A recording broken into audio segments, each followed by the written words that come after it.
خوشگوار ازدواجی زندگی گزارنے کے لیے ایک عالمہ نے اپنی بیٹی کو 10 نصیحتیں کیے۔ ان 10 نصیحتوں میں ایسی باتیں موجود ہیں جو قیامت تک آنے والی عورتوں کے لیے مشغل راہ ہے۔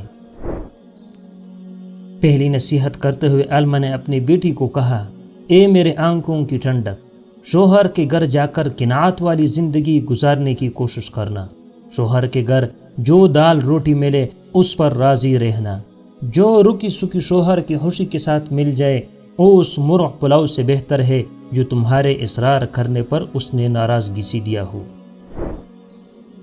دوسری بات عالمہ نے یہ کہی کہ میری بیٹی اپنی شوہر کی بات کو ہمیشہ توجہ سے سننا اور اس کو اہمیت دینا اور ہر حال میں شوہر کی بات پر عمل کرنے کی کوشش کرنا۔ اس طرح تم ان کے دل میں جگہ بنا لو گی، کیونکہ اصل آدمی نہیں بلکہ آدمی کا کام ہوتا ہے۔ تیسری بات بتاتے ہوئے انہوں نے کہا کہ اپنی زینت و جمال کا ایسا خیال رکھنا کہ جب وہ تجھے نگاہ بھر کے دیکھے تو اپنی انتہا پر خوش ہو، اور سادگی کے ساتھ جتنی بھی استطاعت ہو خوشبو کا اہتمام ضرور کرنا، اور یاد رکھنا کہ تیرے جسم و لباس کی کوئی بو یا کوئی بری حیت اس کے دل میں نفرت و کراہت نہ دلائے۔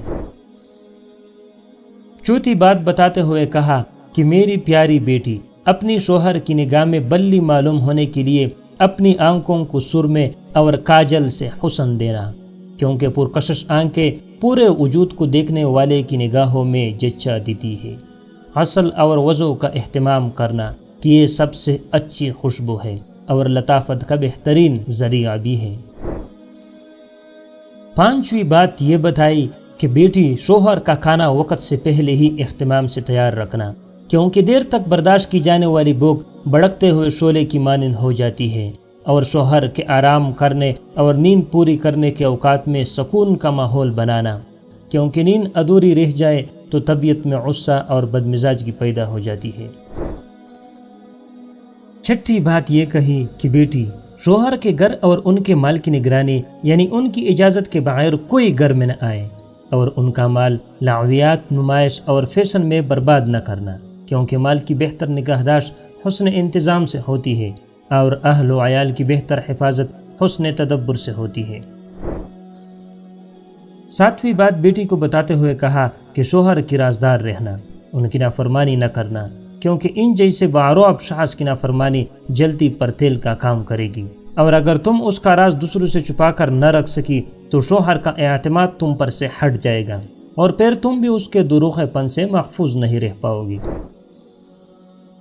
آٹھویں بات انہوں نے یہ کہی کہ میری بیٹی، جب تمہارا شوہر کسی بات پر غمگین ہو تو اپنی کسی خوشی کا اظہار اس کے سامنے نہ کرنا، یعنی اپنے شوہر کے غم میں شریک رہنا۔ شوہر کی کسی خوشی کے وقت غم کے اثرات چہرے پر نہ لانا، اور نہ ہی شوہر سے اس کے کسی رویے کی شکایت کرنا۔ اپنے شوہر کی خوشی میں خوش رہنا، ورنہ تم ان کے قلب کے مقدر کرنے والی شمار ہوگی۔